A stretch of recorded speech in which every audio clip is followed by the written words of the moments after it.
बिस्मिल्लाहिर्रहमानिर्रहीम। अस्सलाम वालेकुम नाज़रीन, आप यूट्यूब चैनल देख रहे हैं। मैं इमरान खान हूँ। इस वक्त जब मैं ये वीलॉग रिकॉर्ड कर रहा हूँ, अडयाला जेल के बाहर 1000 से कुछ ज़्यादा लोग मौजूद हैं, यानी ज़्यादा बड़ी तादाद नहीं आई।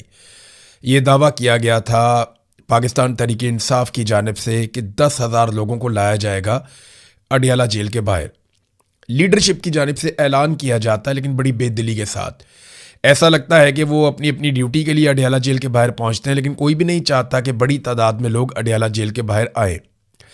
अलीमा खानम ने आज दोपहर को ये कहा कि हम जब इमरान खान साहब से मुलाकात के लिए आज जा रहे थे तो हमें महमूद अचकज़ई साहब ने यह कहा कि पाकिस्तान तहरीक इंसाफ का एक पैगाम है, और वो पैगाम ये है कि अगर आप अपने एहतजाज को थोड़ा आगे ले जाएं और अपने धरने को थोड़ा आगे ले जाएं तो हम 10,000 लोग लेकर पहुंच जाएंगे।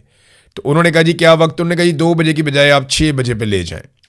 तो अलीमा खानम ने कहा जी हमने उनकी ऑफ़र कबूल कर ली और हम 3 बजे से लेकर 7 बजे तक वहाँ पे धरना देकर बैठेंगे और इंतज़ार करेंगे कि 10,000 लोग पहुँचते हैं। जब उनसे पूछा गया कि 10,000 लोग ना आए तो क्या होगा, उन्होंने कहा जी फिर 7 बजे हम धरना ख़त्म कर देंगे और हम वापस जाएंगे।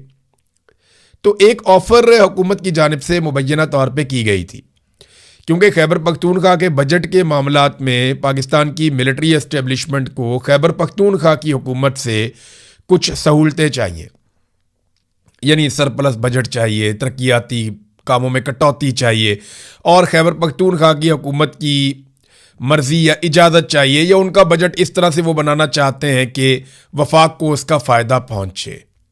अब उसके लिए खैबर पख्तूनख्वा की हुकूमत को कुछ ना कुछ तो देना पड़ेगा। तो हुकूमत ने मांगी मुलाकात। तो जो ऑफ़र दी गई वो ये थी कि मुज़म्मल असलम की इमरान खान से मुलाकात करवा दी जाएगी, और एक बहन को, और वो बहन भी पसंद की जाएगी एस्टेब्लिशमेंट की जानिब से कि कौन सी वाली बहन। तो एक इमरान खान की बहन और एक मुज़म्मल असलम, इन दो की मुलाकात के बारे में मुबैना तौर पे ये इतला आई। लेकिन पाकिस्तान तहरीक इंसाफ ने, इमरान खान साहब की फैमिली ने कहा जी कि नहीं, ये तरीका ठीक नहीं है। मुलाकात तो सुहेल अफरीदी की होनी चाहिए और मुलाकात तो बाकी लोगों की होनी चाहिए, और इमरान खान साहब की बहनों को मिलवाना चाहिए, और ये मुलाकातें जारी रहनी चाहिए। ये क्या तरीका है कि आप 2 मिनट की एक मुलाकात करवाएंगे और उसके बाद आप कहेंगे देखें जी आपने अपने भाई को देख लिया, काफ़ी हो गया। तो ये तरीक़ाकार ठीक नहीं है, हम इस ट्रैप में नहीं आते। तो फिर पाकिस्तान तहरीक इंसाफ ने कॉल दी कि 10,000 कारकुन वहाँ पे अडयाला के बाहर पहुँचे। राना सनाउल्लाह साहब ने चैलेंज किया कि अगर ये 10,000 बंदे वहाँ पे इकट्ठे कर ले तो फिर आकर मेरे साथ बात कर लें, हम इनकी बात मान लेंगे। लेकिन अगर ये 10,000 बंदे इकट्ठे ना कर सकें तो फिर जिस तरह वजीर आजम ने कहा वैसे चुपचाप करके बैठे और बात सुने सर फेंक के। तो अब ये चैलेंज तो हुकूमत ने भी कर दिया था, और हुकूमत ने कोई रुकावट खड़ी नहीं की।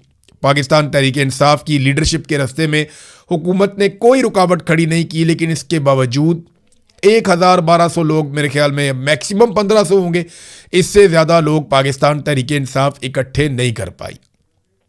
या वो करना ही नहीं चाहते, या लोग उन पे भरोसा ही नहीं करते। तो मसला क्या है, मैंने इसके बारे में काफ़ी, मेरा जो अपना एनालिसिस है ना, वो बहुत सारे लोगों से बात करने के बाद मुझे जो समझ आ रही है वो ये है कि लोग इमरान खान से बिल्कुल मायूस नहीं है, लेकिन इमरान खान के बारे में जो लीडरशिप है पाकिस्तान तहरीक इंसाफ की, उनसे लोग मायूस हो चुके हैं, और लोग अब उन पे भरोसा नहीं कर रहे और उनके साथ बाहर निकलने को तैयार नहीं है। बार बार लोग निकलते हैं, उनके कहने पर आ जाते हैं, लेकिन कुछ भी नहीं होता। आज जो लोग आए हैं इनके बारे में मैंने पूछा, जो वहाँ पे सहाफ़ी मौजूद हैं, कि मुझे आप बताइए कि ये कौन लोग हैं जो आए हैं और इन्हें कौन लेकर आया। तो जो जर्नलिस्ट हैं उन्होंने मुझे बताया जी कि ये मकामी सतह पे जो लोकल क़यादत होती है, ये वो लोग आए हैं। ये ऐसा नहीं है कि कोई MNAs, MPAs, सेनेटर्स अपने साथ बंदे निकाल कर लाए हों, या खैबर पख्तूनख्वा की हुकूमत ने, या जो सूबाई सदर हैं जुनैद अकबर, उन लोगों ने जोर लगाया। कहते जी वो नहीं है। ये ज़्यादा लोग पंजाब से आए हैं, कम लोग खैबर पख्तूनख्वा से आए हैं, और ज़्यादा लोग वो हैं जो मकामी सतह की क़यादत है। कोई अपने साथ 10 ले आया, कोई 20 ले आया, कोई 50 ले आया। तो लोग यहाँ पे आते हैं और तस्वीरें बनाते हैं, चले जाते हैं। उसका एक रीज़न ये भी है कि आगे बल्दियाती इंतखाबात आ रहे हैं, उसके लिए एक्टिविटीज़ शुरू हो गई है। हर बंदे को टिकट चाहिए, तो जो जो लोग टिकट चाहते हैं उन्हें पता है PTI का टिकट मिलेगा तो जीतने का इम्कान बढ़ भी जाएगा। जज्बाती वोट सारा पाकिस्तान तहरीक इंसाफ के साथ है, जितना आम आदमी है वो पाकिस्तान तहरीक इंसाफ के, इमरान खान के साथ है, तो वोट ले लेते हैं। अब धांधली तो आपको पता है हर इलेक्शन में होती है, लेकिन अगर वोटों पे कोई हिफाजत कर सके तो वो पाकिस्तान तहरीक इंसाफ के टिकट पे इलेक्शन जीत सकता है। तो यहाँ पे ये लोग आए 1500 के करीब लोग, मैक्सिमम भी अगर मैं बहुत बढ़ा के भी आपको बताऊं तो ये 1500 लोग होंगे, इससे ज़्यादा लोग नहीं है। पाकिस्तान तहरीक इंसाफ, यानी इमरान खान साहब निकलते थे सिर्फ अपनी पेशी पे जाने के लिए तो 10-20 हज़ार बंदा साथ भागना शुरू कर देता था। लोग पैदल निकल पड़ते थे, 1-1, 1.5 किलोमीटर तक अवाम ही अवाम होती थी, सर ही सर होते थे। ये इमरान खान साहब जब पेशी पे जाते थे तब की बात है। तो उस इमरान खान के लिए लोग कॉल करते हैं और सिर्फ 10,000 बंदा अडियाला के बाहर नहीं आता, ये बात समझ में आने वाली नहीं है। हाँ, समझ में जो बात आती है वो ये आती है कि लोगों को एक तो मार इतनी पड़ी है और इतना ज़्यादा हुकूमत ने सख्ती की है, इतने लोगों को उठा उठा कर जेलों में डाला है कि एक ये खौफ है। दूसरा, जो क़यादत लेकर जाती है लोगों को या वहाँ जाती है, वो बड़ी बेदिली के साथ ये ऐलान करते हैं और लोग ये जानते हैं कि दे आर नॉट सीरियस। जब भी कभी कोई सीरियस तहरीक चलती है या कोई संजीदगी के साथ आगे बढ़ता है तो लोग उसको रिस्पॉन्ड करते हैं, लेकिन ओवरऑल एक मायूसी है जो हम देख रहे हैं। लेकिन जो भी एहतजाज होता है ना, उसकी लंबी तैयारी होती है। आज अगर जॉइंट अवामी एक्शन कमेटी एक मजबूत अवामी एहतजाज खड़ा करने में कामयाब हुई, मैंने कल के मनादिर देखे तो बहुत बड़ी तादाद में लोग निकल कर आ गए थे क्रैकडाउन के बाद, और पूरा पंडाल ना सिर्फ भरा हुआ था बल्कि अलग अलग जगहों पर धरने हो रहे थे। तो ये इतनी स्ट्रेंथ आपके अंदर तब आती है जब आपने कई महीनों की तैयारी की हुई हो। पाकिस्तान तहरीक इंसाफ फौरी तौर पे कहती है जी कल आना है, परसों आना है, तो वो लोग कहाँ आएंगे? आपको तैयारी करनी पड़ेगी। आज होना तो ये चाहिए कि पाकिस्तान तहरीक इंसाफ 5 अगस्त 2026 की तारीख दे दे और अपनी डिमांड सामने रख दे कि जनाब ये हमारी डेडलाइन है और ये हमारी डिमांड्स हैं। अगर ये डिमांड्स नहीं मानी जाती तो 5 अगस्त 2026 को हम पूरा पाकिस्तान लेकर अडियाला की तरफ जाएंगे या हम इस्लामाबाद की तरफ जाएंगे। कॉल तो फिर इस तरह दी जाती है 50 दिन पहले, 60 दिन पहले, कम से कम 50-60 दिन पहले आप कॉल दें, फिर तैयारियां करें, फिर लोगों को निकालें, पूरा एक बयानिया बने, हर आदमी की ज़हन साजी की जाए, फिर स्ट्रीट मूवमेंट चले, फिर लोग निकलते हैं। ऐसे थोड़ी लोग निकलेंगे कि आप कहेंगे लोग आपके ज़ाती मुलाजिम नहीं हैं। लोग इमरान खान से प्यार बहुत करते हैं, लेकिन लोगों को इमरान खान की जो पॉलिटिकल पार्टी है उसकी लीडरशिप को वो शक की नज़र से देखते हैं और अब वो उनसे मायूस हो चुके हैं। देखें, वो कॉलें दे दे के थक गए, लोग नहीं निकलते ऐसे। तो आपको पूरी तैयारी करनी पड़ेगी। अगर आज ये तारीख दे दें, मिसाल के तौर पे आज मिड है जून का, तो अगस्त की 5 तारीख अगर दें तो ये 1.5 माह का टाइम है इनके पास। तो इस 1.5 माह में बड़े पैमाने पे लोगों को इकट्ठा किया जा सकता है। अब आ जाए नाजरीन कुछ और खबरों की तरफ। फैसल वाडा टीवी के ऊपर अचानक से नजर आए। हर मौके पे फैसल वाडा अचानक से आ जाते हैं और आकर चित्रौल शुरू कर देते हैं। ज़्यादा चित्रौल वो नून लीग की करते हैं। फैसल वाडा की कई प्रेडिक्शंस गलत भी हुई। यानी इसी फैसल वाडा ने कहा था कि सवाल ही पैदा नहीं होता कि सुहेल अफरीदी वज़ीर आला बन जाए, लेकिन वो बन गया। फैसल वाडा ने और बहुत बातें की थी, बहुत सारी प्रेडिक्शंस गलत हो जाती हैं। ख्वाहिशात होती हैं ना जर्नैलों की, वो इनको बता देते हैं तो वो उनको कहते हैं ये मेरी पेशन गोई है। तो अब वो लगातार नून लीग की चित्रौल कर रहे हैं, उसी बूट के साथ जो बूट उन्होंने काशिफ अब्बासी के प्रोग्राम में उठा के टेबल पर रख दिया था। तो फैसल वाडा जो है वो नून लीग की लितरौल करते हैं और नून लीग वाले एक लफ्ज़ भी नहीं बोलते। इतना बुरा वक्त तो मैंने नवाज लीग का कभी नहीं देखा था। यानी नवाज लीग के लोगों को मुशर्रफ के दौर में भी मैंने देखा कि वो गैरत खा जाते थे, वो बात करते थे, जोर लगाते थे, मुकाबला करते थे। लेकिन आसिम मुनीर के दौर में वो सिर्फ लितर खाते हैं और वो उनकी बहुत चित्रौल हो रही है। और फैसल वाडा जैसा बंदा कर रहा है जो किराए के वोट लेकर सेनेटर बना हुआ है। और औकात आप सारे जानते हैं फैसल वाडा की, हम सबको पता है। लोग तो इन्हें टॉमी भी कहते हैं, मुझे बहुत बुरा लगता है, लेकिन लोग कहते हैं, उन्हें टॉमी नहीं कहना चाहिए।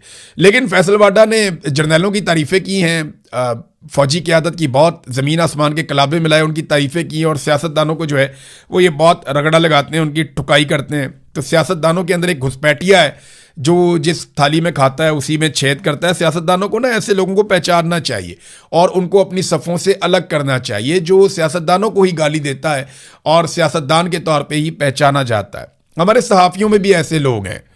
एक सहाफ़ी है ऐसा, वो हर जगह बैठ के ना सहाफ़ियों को गालियाँ देता है और वो ये कहता है कि पाकिस्तान में मीडिया पे 10 साल के लिए पाबंदी लगा देनी चाहिए, पाकिस्तान में मीडिया होना ही नहीं चाहिए, जो करा रहा है मीडिया करा रहा है। अच्छा, जैसे ही नवाज शरीफ का दौर आता है ना तो ये बहरूपिया जो एक सहाफ़ी है ये हर जगह बैठ के ये कहता है कि आप बंद कर दें, और वो सुन रहा है तो उसको पता है कि मैं उसका नाम ले रहा हूं और मैं उसके बारे में कह रहा हूं। और अगर वो अपनी हरकतों से बाज नहीं आएगा ना तो ये जो भरम है ये भी जाता रहेगा।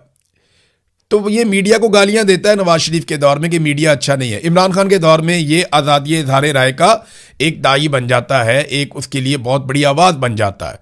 तो यहाँ एक से एक जो है वो मनहूस बैठे हुए हैं जो अपने अपने फ़ायदे की बात करते हैं। मिसाल के तौर पे आप ये देखें कि जो सीसीडी ने कत्लेआम किया, एक सानिया साहिवाल हुआ था, हमने उस पर कितनी आवाज़ उठाई थी।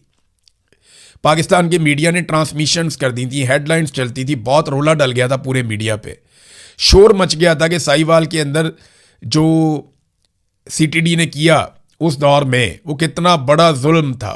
उस जुल्म के खिलाफ हम सब ने आवाज़ उठाई, यानी जितनी आवाज़ मैंने उस जुल्म के खिलाफ उठाई थी उसका 20% भी मैंने खुद ज़ाती तौर पे आपके सामने मैं एडमिट कर रहा हूँ, एतराफ़ कर रहा हूँ कि मैंने ये जो जुल्म हुआ चकवाल में इसके खिलाफ 20% भी आवाज़ नहीं उठाई। वजह यह है कि निज़ाम ने हमें मायूसी कर दी है, हमें पता है इंसाफ होना ही नहीं है। जुल्म इतना ज़्यादा हो रहा है, नाइंसाफ़ी इतनी ज़्यादा हो रही है कि कौन कौन सी नाइंसाफ़ी के बारे में बात करें। उधर सीधी गोलियां मार देते हैं आज़ाद कश्मीर में, जो आदमी निकलता है अपने हक में बात करने के लिए उनका नया नाम निकाल के रख दिया जी ये शरपसंद है। तो 10,000 बंदा तो पहुंचा नहीं। दूसरी जानिब फैसल वाडा ने अच्छी खासी लानत मुलामत की उनके ऊपर। आज़ाद कश्मीर में सिक्योरिटी फोर्सेस जब से दाखिल हुई हैं उसके बाद से ताकत के इस्तेमाल को तरजीह दी जा रही है।